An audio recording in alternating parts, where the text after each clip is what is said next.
Happy Monday. I am going to give you a quick tour of my pantry that I organized yesterday. It took me a couple of hours. Newbie techie here. I uploaded the before and after video yesterday late at night after a lot of editing, only to lose everything. So this is round two because I think it's important to share, especially when we are really sincerely trying to achieve new goals. And I have some thoughts on moving forward that I think you guys might appreciate hearing. So here we go. I have this little card here that I keep my apples and pears, onions, potatoes, that sort of thing on.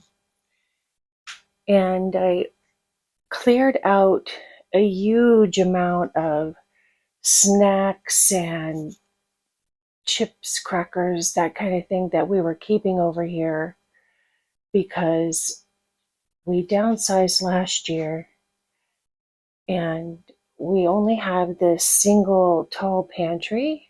And I should say I'm extremely grateful for it because the other house, even though it was 600 square feet bigger, did not have any pantry.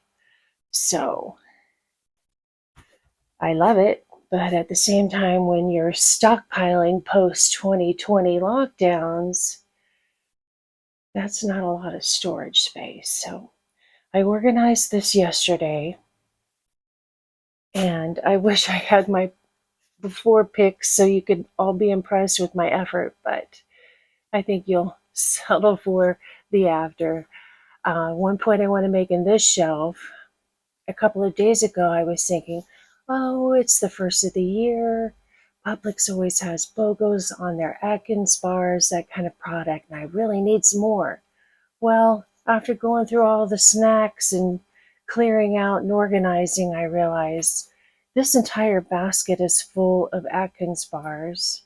I've got 2 boxes there, 2 more boxes back there. Clearly, I don't need Publix to have a BOGO. That's a solid 2-3 months worth of Atkins bars if I eat one every single day.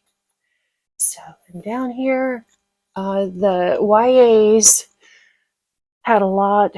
I had an entire laundry basket, this big guy, full of expired food and stale foods that I threw out yesterday. And half of it was stuff the YAs had bought and didn't get through. So I reorganized this so that their bougie cereal is in front and their ready to eat bacon is handy. So hopefully they'll get through things without anything going stale.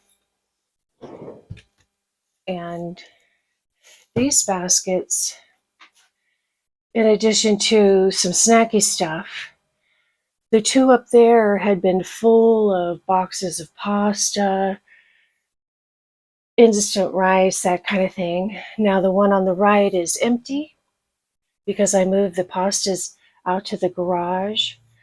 I don't know about you guys, but it makes me a little crazy having a little bit of pasta here, a little pasta there, a little pasta everywhere kind of thing. So I'm trying to keep like categories together in a concise way so it's easier to assess at any given time what we have. And that box or basket is, things we don't use that often, microwave popcorn, etc. And this basket is full of boxes of open pasta that I didn't want out in the garage, some bougie wild rice, etc. And that's a little ice maker I bought on Amazon last month for 95 bucks because our Samsung side-by-side ice maker does not keep up with us. And I'd been spending $25 a month buying bags of ice. And so I finally got with it and said, hey, that thing will pay for itself in 3 months. So we're loving that. Just an idea for anyone that has the same problem. And let me take you out to the garage and show you the after and share my thoughts on moving forward. Go Chiefs! So this garage, I live in South Florida, and I'm trying not to keep anything out here that can't hold up to the heat. It doesn't get really hot out here until after April, but meanwhile, we're trying to keep that in mind. So, those two shelves I had packed full of craft supplies, vases, artificial flowers, and I finally saw the light when I got back in town from the holidays and pulled all that stuff, did a Goodwill haul, and now I've got more space and have been able to clear things out of the laundry room area. So, as you can see, I've got a lot of stuff here, and I don't know about you all. I know I've heard some YouTubers say they're feeling frustrated. They've let their stockpiles kind of get out of control, and they're feeling like it's work trying to manage it all to prevent waste, and wondering if they're ever going to get through it all before it goes bad. A lot of us have, empty nester syndrome. At least YA's on the way out the door, or everyone's out the door now doing their adult lives and they're busy. So we don't need as much, and we all need to keep that in mind. And truly, I was really, really feeling frustrated. And on the way to work Friday, I was listening to a terrific podcast interview of James Clear. He's the author of Atomic Habits. And when I heard what he had to say, I really had an aha moment of where I went wrong in my stuffed to the limit storage, especially my freezers. He made the point that when we're setting out to reach our goals, too many of us focus on the end goal, the outcome, and not enough on the processes, the actual steps we need to take, the habits we need to set to make sure we get to our goals. And then he went on to say that time magnifies whatever you feed it. With good habits, time becomes our ally, and that trajectory moves us forward towards our goals. With bad habits, time becomes our enemy, and every day we dig the hole a little bit deeper.